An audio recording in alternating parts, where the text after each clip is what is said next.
नमस्कार, मैं Krishna Kumar B Ed second year की क्लास में आपका हार्दिक स्वागत है। पिछली कक्षा में हमने ज्ञान की प्रकृति के बारे में चर्चा की थी। आज हम ज्ञान संबंधी सिद्धांत है उन पर चर्चा करते हैं। सबसे पहले देखा जाए तो ज्ञान के जो स्रोत थे उन पर हमने चर्चा की थी कि ज्ञान जो है वो इंद्रियों के द्वारा, अनुभव के द्वारा और तर्क चिंतन के द्वारा हमें प्राप्त होता है। अब उसी क्रम के अंदर हम देखें कि ज्ञान के जो सिद्धांत है उन सिद्धांतों पे चर्चा करते हैं। तो ज्ञान संबंधी जो सिद्धांत है वो मुख्यतः 3 प्रकार के सिद्धांत है। नंबर 1 क्या हो जाएगा? बुद्धि।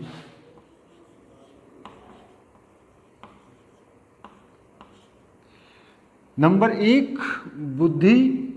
नंबर 2 हमारा जो अनुभव है वो ज्ञान संबंधी सिद्धांतों के अंदर आता है।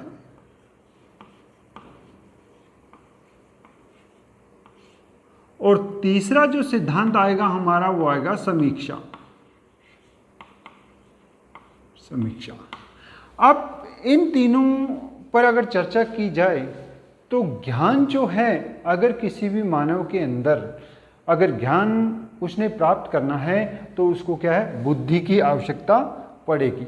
बुद्धि की आवश्यकता पड़ेगी, वो ज्ञान वहाँ से प्राप्त करेगा। अगर बुद्धि है उसके पास तो वो अनुभव भी वहाँ से ले लेगा, और अनुभव लेगा तो अनुभव के आधार पे वो जो पुराना जो अनुभव है उसके आधार पे वो आगे की जो है वो समीक्षा कर सकता है। क्यों? क्योंकि संसार के अंदर अगर देखा जाए तो मानव ही एक ऐसा प्राणी है जिसे ज्ञान प्राप्त करने के लिए बुद्धि दी गई है। अन्य किसी के अंदर बुद्धि नहीं होती है, उनको किसी भी चीज़ की समझ नहीं होती, वो किसी भी तरीके से अपने कार्य को पूर्ण तो कर लेते हैं लेकिन सही तरीके से उस कार्य को पूर्ण नहीं कर सकते। उदाहरण के लिए अगर देख लिया जाए कि मानव और जानवर के अंदर भी अगर फर्क देखा जाए तो मानव के अंदर बुद्धि होती है जबकि जो जानवर है उनके अंदर बुद्धि नहीं होती। हालांकि वो समझ सकते हैं किसी चीज़ को, लेकिन मानव जितनी बुद्धि उनमें नहीं है। क्यों? क्योंकि मानव बुद्धि की सहायता से क्या कर सकता है? समझ सकता है, अनुभव ले सकता है और समीक्षा कर सकता है। अब जो बुद्धि है, बुद्धि वास्तव में जो बुद्धि से क्या होगा? हमें वास्तविक ज्ञान प्राप्त होगा।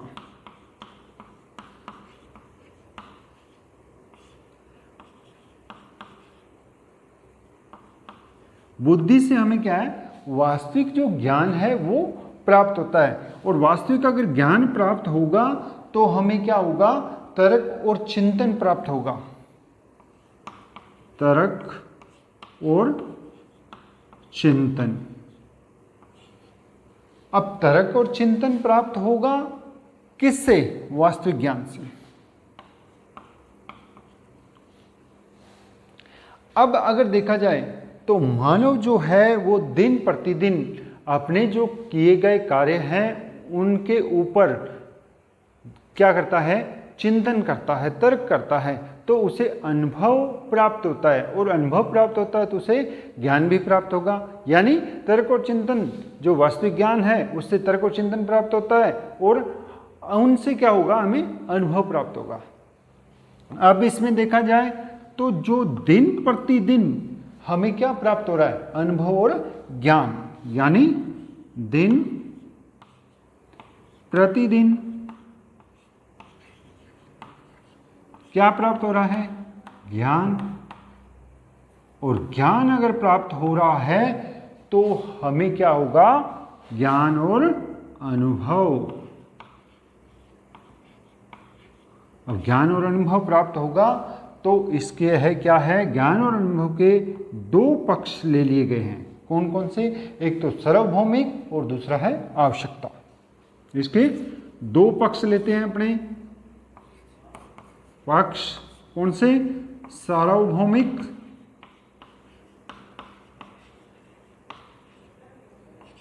सार्वभौमिकता,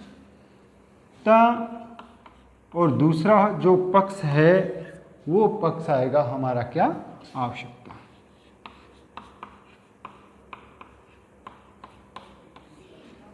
अब यहां अगर देखा जाए सार्वभौमिकता, सार्वभौमिकता का अर्थ है कि सभी समय यानी सभी काल, सभी स्थान और सभी व्यक्ति मिलकर कोई ना कोई कार्य करते हैं, यानी एक दूसरे से कोई ना कोई कड़ी जुड़ी हुई है। वहाँ से क्या है, मानव क्या करता है, ज्ञान प्राप्त करता है, और ज्ञान प्राप्त करता है तो उसकी क्या है, सार्वभौमिकता।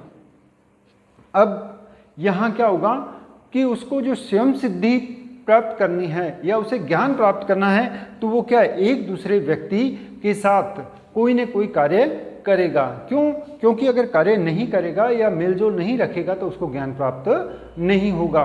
अगर ज्ञान प्राप्त करना है तो हर चीज के साथ उसको किसी न किसी वस्तु के साथ, किसी न किसी काल के साथ, किसी न किसी स्थान के साथ उसको जुड़ना पड़ेगा, तब उसको जाके क्या है, ज्ञान प्राप्त होगी।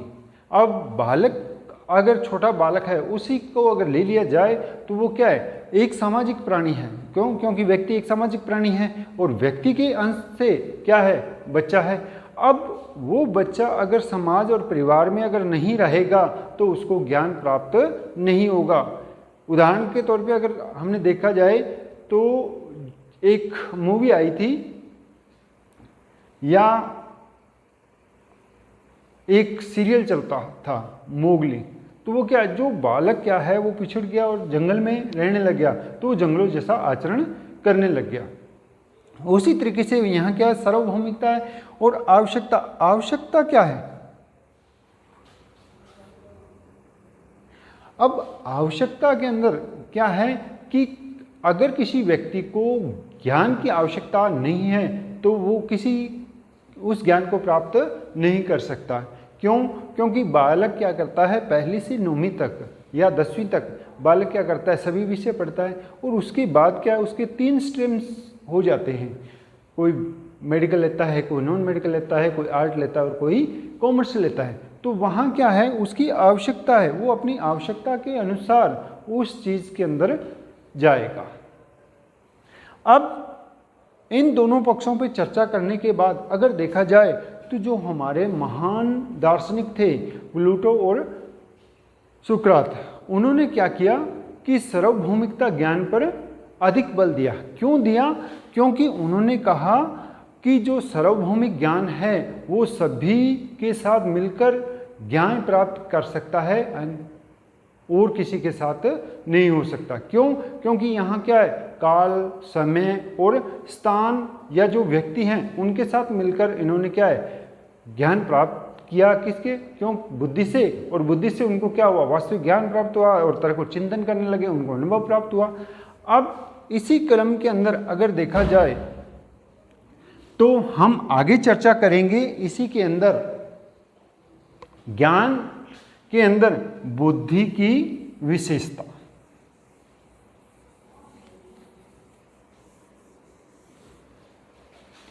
यानी बुद्धिवाद की जो विशेषता उस पर चर्चा करते हैं। बुद्धिवाद की विशेषता।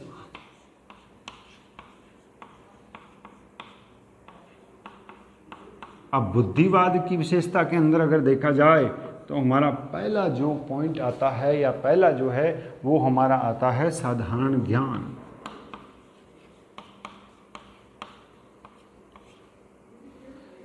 साधारण दैनिक ज्ञान कह सकते हैं इसको, दैनिक ज्ञान। अब साधारण दैनिक ज्ञान क्यों? क्योंकि मानव एक सामाजिक प्राणी है और वो दिन के अंदर बहुत सारी ऐसी क्रियाएं करता है जिससे उसको क्या है, ज्ञान प्राप्त होता है।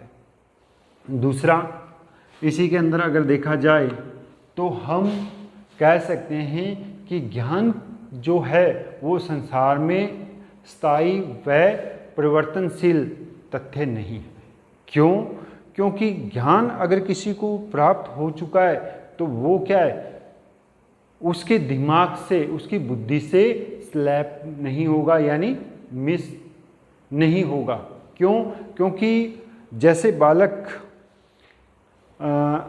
वर्णमाला सीखता है तो उस वर्णमाला सीखने के बाद वो ताज जीवन, जब तक उसको ज्ञान रहेगा तब तक वो वर्णमाला को नहीं भूलेगा। क्यों? क्योंकि ज्ञान जो संसार में स्थायी और परिवर्तनशील नहीं है, वो है सत्य है।